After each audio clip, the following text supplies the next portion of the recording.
ഞാൻ ആദ്യമായിട്ടാണ് Dubai creek വില്ലേജൊക്കെ visit ചെയ്യാനായിട്ട് പോകുന്നത് കേട്ടോ. അപ്പോൾ നമ്മൾ നിന്ന ഹോട്ടലിൻ്റെ അടുത്ത് തന്നെയായിരുന്നു ഈ പ്ലേസ് ഉണ്ടായിരുന്നത്. അപ്പോൾ നമ്മൾ അവിടെ ക്രീക്കിൻ്റെ അവിടേക്ക് എത്തി. അവിടെ ബോട്ട് യാത്രയുണ്ട്, അന്ന് അങ്ങോട്ട് പാസ് ചെയ്തിട്ട് വേണം നമ്മൾ എത്താനായിട്ട്. അപ്പോൾ നമ്മൾ കുറച്ച് എന്താ പറയുക നൈറ്റായിരുന്നു എത്തേണ്ടായിരുന്നത്. ആക്ച്വലി നമ്മൾ വന്ന ദിവസം ക്രീക്ക് വിസിറ്റ് ചെയ്യണമായിരുന്നു. അതായിരിക്കും അതിന് ശരിക്കും ബ്യൂട്ടി എന്നൊക്കെയാണ് മാം പറഞ്ഞത് എൻ്റെ അടുത്ത്. കാരണം നമ്മൾ പിറ്റേ ദിവസം കാലത്താണ് എത്തിയത്. ഓൾമോസ്റ്റ് ഒരു 9:30 10 ആകുമ്പോൾ നമ്മൾ എത്തിയിട്ടുണ്ടാവും. അപ്പോൾ കാലത്ത് എത്തിയപ്പോൾ അവിടുത്തെ മിക്ക കടകളും റെസ്റ്റോറൻറ്റ്സും എല്ലാം ക്ലോസ്ഡ് ആയിരുന്നു. നമുക്കൊന്നും കാര്യമായിട്ടൊന്നും പർച്ചേസ് ചെയ്യാനോ ഒന്നും കാണാനോ ഒന്നും പറ്റുന്നുണ്ടായിരുന്നില്ല. അപ്പോൾ ഇതുപോലത്തെ ഈ കാണുന്ന കുറേ വില്ലകളില്ലേ, ഹെറിറ്റേജ് വില്ലേജ് പോലെ അങ്ങനെ സെറ്റ് ചെയ്തിരിക്കുകയാണ്. കുറേ ഇങ്ങനെ തെരുവ് പോലെ എന്നൊക്കെയാണ് മാം പറഞ്ഞത്. പക്ഷെ നമുക്കതൊക്കെ എനിക്കത് മിസ്സായി. മാം ഓൾറെഡി വിസിറ്റ് ചെയ്തിട്ടുണ്ട്.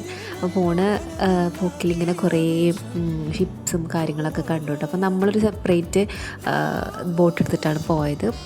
അതിന് കോമൺ ആയിട്ട് പോകുന്നതുകൊണ്ട് ഇങ്ങനെ സെപ്പറേറ്റ് ആയിട്ട് പോകുന്നതുണ്ട് കേട്ടോ. അപ്പോൾ നമ്മൾ പോകുന്ന വഴിയിൽ ഞാൻ ഇതൊക്കെ ഫസ്റ്റ് ടൈം ആയതുകൊണ്ട് ഇങ്ങനത്തെ വില്ലേജ് ഏരിയ കാണാൻ ഭയങ്കരമായിട്ട് എക്സൈറ്റഡ് ആയിരുന്നു. അപ്പോൾ പറഞ്ഞ പോലെ നമ്മളവിടെ എത്തിയപ്പോൾ മിക്ക കടകളും എല്ലാതും ക്ലോസ്ഡ് ആയിരുന്നു. അപ്പോൾ നമുക്കവിടെ ഒന്നും കാര്യമായിട്ടൊന്നും പർച്ചേസ് ചെയ്യാനൊന്നും പറ്റിയില്ല. പിന്നെ നമ്മളപ്പോൾ ആലോചിച്ച് അവിടെ എത്തിയപ്പോൾ മെയിനായിട്ട് മാമിൻ്റെ ഫേവറേറ്റ് ഒരു റെസ്റ്റോറൻറ്റ് ഉണ്ടായിരുന്നു മാം ഓൾറെഡി വിസിറ്റ് ചെയ്തപ്പോൾ. അപ്പോൾ അവിടെ നിന്ന് എന്തായാലും ബ്രേക്ക്ഫാസ്റ്റ് കഴിക്കാൻ വെച്ചിട്ട് അത് കുറേ റെസ്റ്റോറൻറ്റ് നോക്കിയിട്ട് കുറേ തപ്പി നടന്നു, അതുപോലും കണ്ടില്ല. അവിടെ നിന്ന് കുറേ ഷോപ്സൊക്കെ മാറ്റി എന്ന് പറയണം ചോദിച്ചു പറഞ്ഞപ്പോൾ അറിഞ്ഞത്. അപ്പം നമ്മൾ തൽക്കാലം അത് വിട്ടുപോയി. പിന്നെ അവിടുത്തെ ഈ നടപ്പാതയിലൂടെ നടക്കുമ്പോൾ എനിക്ക് എന്താ പറയുക, ഈ ഗുരുവായൂർ അമ്പലത്തിൻ്റെ ഒക്കെ ഒരു നടയിലൂടെ നടക്കുന്നൊരു പ്രതീതിയായിരുന്നു. പിന്നെ കുറേ നടന്ന് ആവശ്യമായപ്പോൾ നമ്മൾ അവിടെ നിന്ന് ഡ്രിങ്ക്സ് മറ്റേ ഷുഗർ കെയിൻ്റെ ജ്യൂസ് കുടിച്ചായിരുന്നു. അപ്പോൾ അവരോടൊക്കെ ചോദിച്ചു നമ്മൾ ഈ ഒരു റെസ്റ്റോറൻറ്റ് അറിയുമോ എന്നുള്ളത്. അപ്പോൾ അവരൊക്കെയാണ് നമുക്ക് പറഞ്ഞു തന്നത് ആ റെസ്റ്റോറൻറ്റൊക്കെ ഇവിടുന്ന് ഷിഫ്റ്റായി പോയി എന്നുള്ളത്. അപ്പോൾ പിന്നെ എന്താ ചെയ്യുക, എന്തായാലും വന്നിറങ്ങി തിരിച്ചല്ലേ. അപ്പോൾ വേറെ ഏതെങ്കിലും റെസ്റ്റോറൻറ്റിൽ പോയിട്ട് നമുക്ക് എന്താ പറയുക ഫുഡ് കഴിക്കാമെന്ന് തീരുമാനിച്ചു. അപ്പോൾ ഞാൻ പറഞ്ഞില്ല, ഇതിപ്പോൾ ഈ നടപ്പന്തലൊക്കെ കാണുമ്പോൾ എനിക്ക് എക്സാക്റ്റ് ഗുരുവായൂർ അമ്പലമാണ് ഓർമ്മ വന്നത്. ഞാനത് മാമിൻ്റെ അടുത്ത് പറയുകയും ചെയ്തു, ശരിക്കും ഞങ്ങളുടെ നാട്ടിലെ ഗുരുവായൂർ അമ്പലം പോലെ ഉണ്ടെന്ന് പറഞ്ഞു. മാം ഓൾറെഡി വിസിറ്റ് ചെയ്തിട്ടുണ്ട് കേട്ടോ.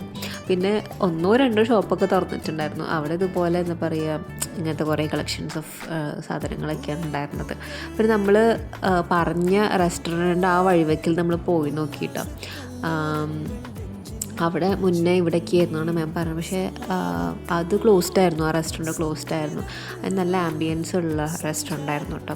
എന്ന് പറയുമ്പോൾ ഇങ്ങനെ എസ്തെറ്റിക് ആയിട്ടുള്ള വിൻറ്റേജ് ബ്യൂട്ടി എക്സ്പീരിയൻസ് ഒക്കെ നൽകുന്ന നല്ലൊരു റെസ്റ്റോറൻറ്റ് സ്റ്റൈലായിരുന്നു. അപ്പോൾ അതൊന്നും കഴിക്കാനൊന്നും പറ്റില്ല, കാരണം ക്ലോസ്ഡ് ആയിരുന്നു. അപ്പോൾ 2-3 ഫോട്ടോസൊക്കെ എടുത്തിട്ട് ഞങ്ങൾ അവിടെ നിന്ന് പോകുന്ന വഴിയിൽ കുറേ നല്ല കാഴ്ചകളൊക്കെ ഉണ്ടായിരുന്നു കേട്ടോ. ഭയങ്കര ആൻറ്റി കളക്ഷൻസൊക്കെ ഉണ്ടായിട്ടുള്ള ഐറ്റംസും ഒക്കെ വിൽക്കുന്ന ഷോപ്സൊക്കെ ഉണ്ടായിരുന്നു. എന്നാലും നല്ല എക്സ്പീരിയൻസ് ആയിരുന്നു. കടകളൊക്കെ ക്ലോസ് ചെയ്തിട്ടൊരു ബുദ്ധിമുട്ട് മാത്രമേ ഉണ്ടായിരുന്നുള്ളൂ. അപ്പോൾ തുറന്ന ഷോപ്പിൽ നിന്ന് നമ്മൾ പോയിട്ട് കുറച്ച് ഡാർക്ക് ചോക്ലേറ്റ്സും നട്ട്സ് അങ്ങനത്തെ കുറേ സംഭവങ്ങളൊക്കെ വിൽക്കുന്ന ഷോപ്പാണ്. അപ്പോൾ അവിടെ നിന്ന് പിക്ക് ചെയ്ത് കുറച്ച് എന്താ പറയുക സ്നാക്ക് ആയിട്ടാണ്. കുഴപ്പമില്ലായിരുന്നു. എനിക്ക് വലിയ കാര്യമായിട്ട് വലിയ ഇഷ്ടമൊന്നും ആയില്ല. കുഴപ്പമില്ല, കുറച്ച് കഴിക്കാൻ കുഴപ്പമില്ല, അത്രേ ഉണ്ടായിരുന്നുള്ളൂ. പിന്നെ നമ്മൾ പറഞ്ഞല്ലോ, നമ്മൾ അന്വേഷിച്ച് നടന്ന റെസ്റ്റോറൻ്റ് ഒന്നും കിട്ടിയില്ല. അപ്പോൾ പിന്നെ വിശപ്പടക്കാൻ വേണ്ടി അവിടെ ഞങ്ങൾ പോകുന്ന വഴിയിലൊരു പാകിസ്ഥാനി റെസ്റ്റോറൻറ്റ് കണ്ടു. അവിടെ കയറിയിട്ട് നമ്മൾ ചിക്കൻ പൊറോട്ട ആൻഡ് പിന്നെ ആലു പൊറോട്ടയും കൂടിയിട്ട് കഴിച്ചു. കുഴപ്പമില്ലായിരുന്നു, നല്ല ഇതായിരുന്നു. സൗത്ത് ഇന്ത്യൻ റെസ്റ്റോറൻറ്റ്സ് കുറേ ഉണ്ടായിരുന്നു അവിടെ. അപ്പോൾ സൗത്ത് ഇന്ത്യൻ വേണ്ട, നമുക്ക് വേറെ ട്രൈ ഔട്ട് ആക്കാം. ഞാൻ സൗത്ത് ഇന്ത്യൻ കുറേ കഴിച്ചിട്ടില്ല, അപ്പോൾ ഞാൻ നോർത്ത് ഇന്ത്യൻ ട്രൈ ഔട്ട് ആക്കാമെന്ന് വെച്ച് aloo parotta and chicken parotta mixed ആക്കിയിട്ട് വാങ്ങിച്ചു. ഓക്കെ, എവറേജ് ആയിരുന്നു. ബട്ട് നമ്മൾ പോകുന്നുണ്ടെങ്കിൽ നൈറ്റ് ടൈം ആയിരിക്കും കുറച്ചുകൂടി സ്യൂട്ടബിൾ. പിന്നെ നെക്സ്റ്റ് എങ്ങാനും വരുന്നുണ്ടെങ്കിൽ എന്താ പറയുക അവിടുത്തെ നൈറ്റ് വ്യൂ എക്സ്പ്ലോർ ചെയ്യാം എന്നൊക്കെ വിചാരിച്ച് സെറ്റ് ചെയ്തിട്ട് മടങ്ങിപ്പോന്നു.